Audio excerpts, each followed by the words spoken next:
Google Maps know what we're living on, though, don't they? Absolutely. So Google Maps know exactly what we're living in. Something this isn't obviously isn't the real map, right? But it's a visual aid, because I was trying to figure out, Hang on. in my mind, how Sirius explains it as the looping thing, right? Because I'm still trying to figure out how you fly and make a flight from LA to China, and to make things connect, Right. So what I did is I took a square, right, a basic cube, four-sided square, and then I just curve the corners in, right, enough just to make it so it appears like the globe model that Google is using, right, and then I superimpose a GPS accurate map that's actually the flight maps, right, because we were talking about the flight maps the other day, right, and then what I figured is, you can see if I zoom in on it a little bit here, and I'll rotate it slow, so I mean it's an accurate to scale, right, map of the flight path, right? So I was trying to figure out, well, how do you get from, say, wherever, and why aren't there any flights across Antarctica and so forth? And they keep saying, oh, well, it's a slightly oblate spheroid, so that's kind of how I morphed the squared and then laid the map on it, right? Right, and then the fourth dimensional thing came into it. Is like when I started, scaling things up and down, right? So when I looked at the North Pole, when you go on Google Maps, Google Earth, and you zoom into the center of the North Pole and or the South Pole, right? You always see this circle above it that is warped. It's always warped, right? So if I flip my ball I made, right, to simulate theirs, and you go into Antarctica, you'll see that whatever, all that data from the flat map you have is being morphed, like you said, morphed into that single point, right? Right. So I want to say, how did they do that, and why are they doing that? Why is it always that way, right? Just to answer the question. And then what happens is, I'll just take this, give you a little bit bigger screen here if I can. If you start changing the thickness, it's an inverted double-sided square. So if you start changing the thickness, watch what happens. The North Pole starts coming out of the top. So here's Antarctica inverted, right? And then it starts coming out again, right? It'll start flying. It'll come out until you end up with a pizza map, right? If I zoom out, right? So you can infinity keep rolling it in and out, in and out, in and out of itself, right? You'll end up with an azimuthal equidistant map, right? Eventually, if you scale it right, and it just keeps rolling and rolling and rolling, right? So that's what they've done. That's how they've pulled it off. So that's why then in their pictures you end up with a square thing. So I thought that was interesting. That at least now I know what they're doing, right? Right? You can morph it inside and out of itself forever, right? And still end up with a globe. Right? And the flight paths are accurate, etc. Because it's a real map, right? So we're on the trail, right? Yeah. Interesting. Yeah. It's really annoying though, isn't it, as well? Because you're taking data that comes from them. It's the only data. Right. Yeah, that's why when you go on the Google Maps or Google Earth, you can't draw a line 90 degrees on any line of latitude and maintain a 90-degree heading. Like if you started in Alaska or whatever, and you said, I want to go 90 degrees east or west, if you hold that heading, you'll end up at the equator, right? Because they've warped it, right? It is a cube square, right, in the model and on the map, right, in three-dimensional or fourth dimensional, would be three-dimensional sense, right? All the coordinates on the X, Y, Z are to a cube, and then they roll it into a ball, essentially.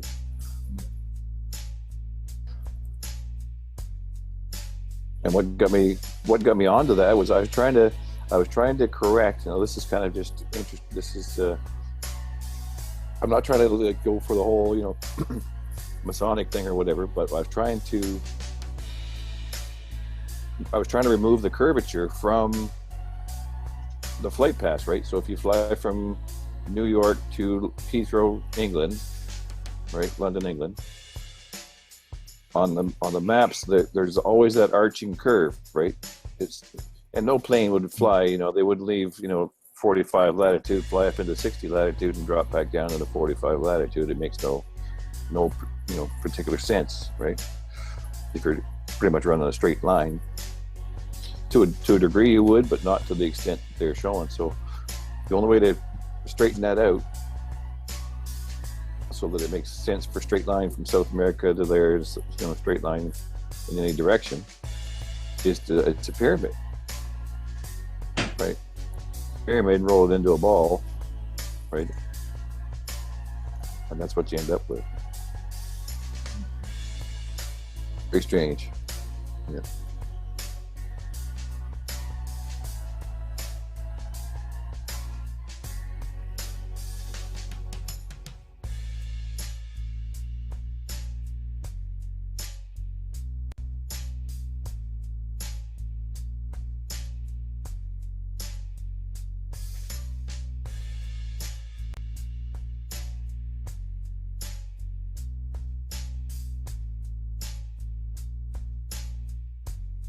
Know, Chris, how they made the the round map then? Thanks for explaining to everybody how they did that. Yeah, if you take the same, if you take a donut, like a torus donut shape, and then scale it down slightly on the z-axis to make it flatter, like a pizza dough, right? And then you do exactly the same thing with the globe map superimposed on that, and then you roll it inside out, right? It will do the same thing. I'll see if I can pull it up here just to show you exactly how that's working too. I compared the two. I'm trying to go after it all, right? Just a second here, because I think I got one set up.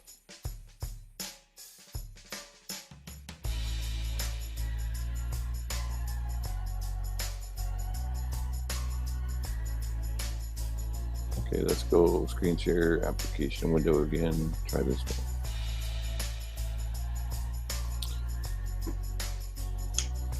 one. Now I go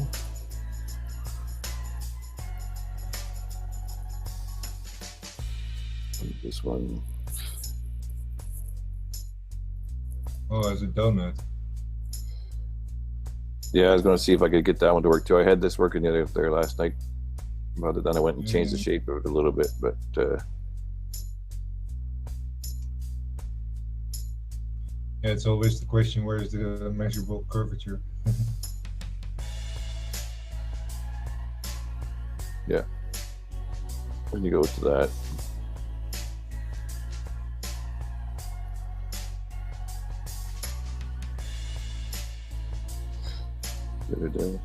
you can really start to see how it's being manipulated, right?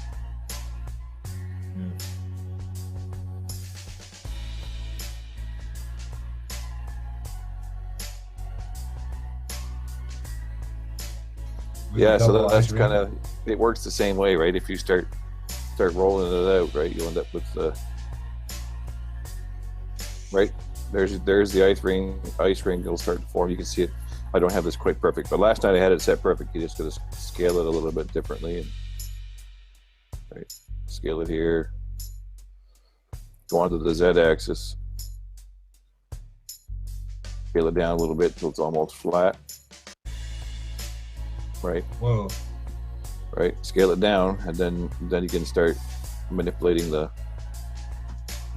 rings inside of rings, right? It keeps making the same. Right.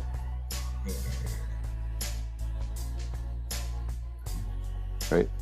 So you can generate any map you want, right? You can never be, the ice ring's melted, and here's a map, whatever. So many years from now, we got a little bit of islands of ice, and so that's exactly what's happening in the 3D data, right? It's a UTM manipulation on the 3D. And I like this one here when you zoom it like that, because this is the because I was trying in the square map, the flat map that you sent me there, right? the all the data that's in the southern part, which is the Antarctica ice, right? Because when you start stretching that out, it's like, wow, there's all these mountain ranges and everything down there, right? It's been squashed into the center pole, right?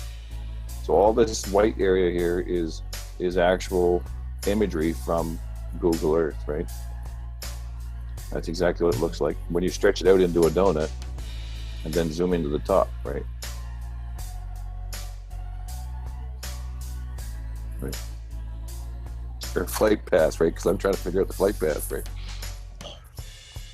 See, that's the whole thing with the circle map, is that they don't want you to know that there's more land up north. Well, that's exactly it, yeah.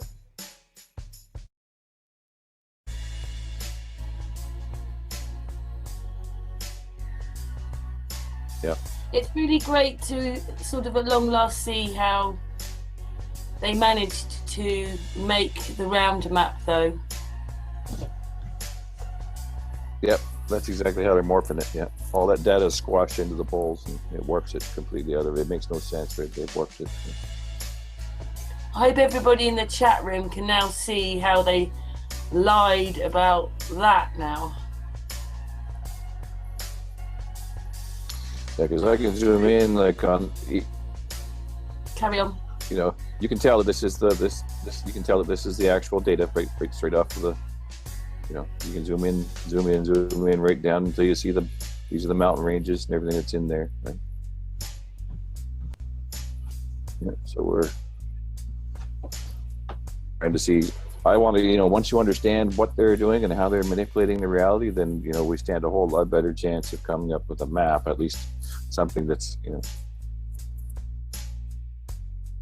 the data, the only data that we really have to work with is from Google Earth and so forth, and they've already, you know, potentially manipulated it to fit the globe, right? So the map that they're warping into a globe could only, it might just be a piece of a much larger, you know, piece of pie or whatever, right? It could be, you know, there could be stuff out there I've never had access to, right? Ever, in any sense of the world. It was too far away or whatever, but it's very difficult to see, you know, who knows?